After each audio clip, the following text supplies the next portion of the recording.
Customer വന്ന് key hand over ചെയ്യുന്നത് വരെയുള്ള എല്ലാ ചെലവുകളും നമ്മൾ മുൻകൂട്ടി കണക്കാക്കി ഒരു ബഡ്ജറ്റ് തയ്യാറാക്കുക എന്നുള്ളതാണ് ആദ്യമായിട്ട് ചെയ്യുന്ന ഒരു സ്റ്റെപ്പ്. ഈ ചെയ്ത ബഡ്ജറ്റിനെ നമ്മൾ ക്ലിയർ ആയിട്ട് എങ്ങനെ മോണിറ്റർ ചെയ്യുമെന്നുള്ളതാണ്.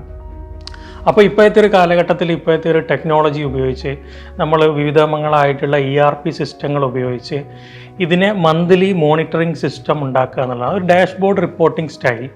ഒരു ഡാഷ്ബോർഡിൽ എങ്ങനെയാണ് ഒരു പ്രൊജക്റ്റിൻ്റെ കോസ്റ്റ്, എത്രത്തോളം പ്രൊജക്റ്റ് സെയിൽ ചെയ്തു, എത്രത്തോളം എമൗണ്ടുകൾ അതിലേക്ക് വന്നു, ഇനി എത്ര എമൗണ്ട് കളക്ട് ചെയ്യാനുണ്ട്, ഇങ്ങനത്തെ എല്ലാ ഒരു റിപ്പോർട്ടിംഗ് സ്റ്റൈലുകൾ മന്ത്ലി മാനേജ്മെൻറ്റിന് അറിയുമ്പോഴാണ് ആ പ്രൊജക്റ്റ് വിത്തിൻ ദ ബഡ്ജറ്റ് ആണോ എന്നുള്ളത് നമുക്കറിയാൻ പറ്റുന്നത്.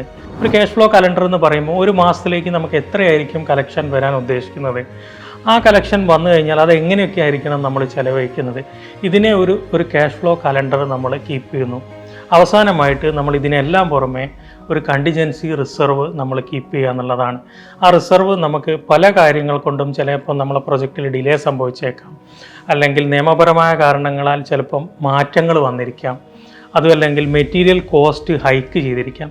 ഇങ്ങനെയെല്ലാം വരുന്ന സാഹചര്യങ്ങളിൽ നമുക്ക് എങ്ങനെയാണോ ഈ പ്രൊജക്റ്റിനെ വിത്തിൻ ദ ബഡ്ജറ്റ് തീർക്കാൻ പറ്റുക, അപ്പോൾ വിത്തിൻ ദ ബഡ്ജറ്റ് തീർക്കാൻ വേണ്ടി നമ്മൾ എന്ത് ചെയ്യുന്നു, ഈ ഒരു 5% മുതൽ 10% വരെ ഒരു കണ്ടിജൻസി റിസർവായിട്ട് നമ്മൾ കീപ്പ് ചെയ്യും. ഈ ഒരു സിസ്റ്റത്തിലൂടെയാണ് നമ്മൾ പ്രോപ്പർ ബഡ്ജറ്റിംഗ് ആയിട്ട് ലാൻഡ്മാർക്ക് ബിൽഡേഴ്സ് എന്നും വിത്തിൻ ദ ബഡ്ജറ്റ് നമ്മളൊരു പ്രൊജക്റ്റ് തീർക്കുന്നത്.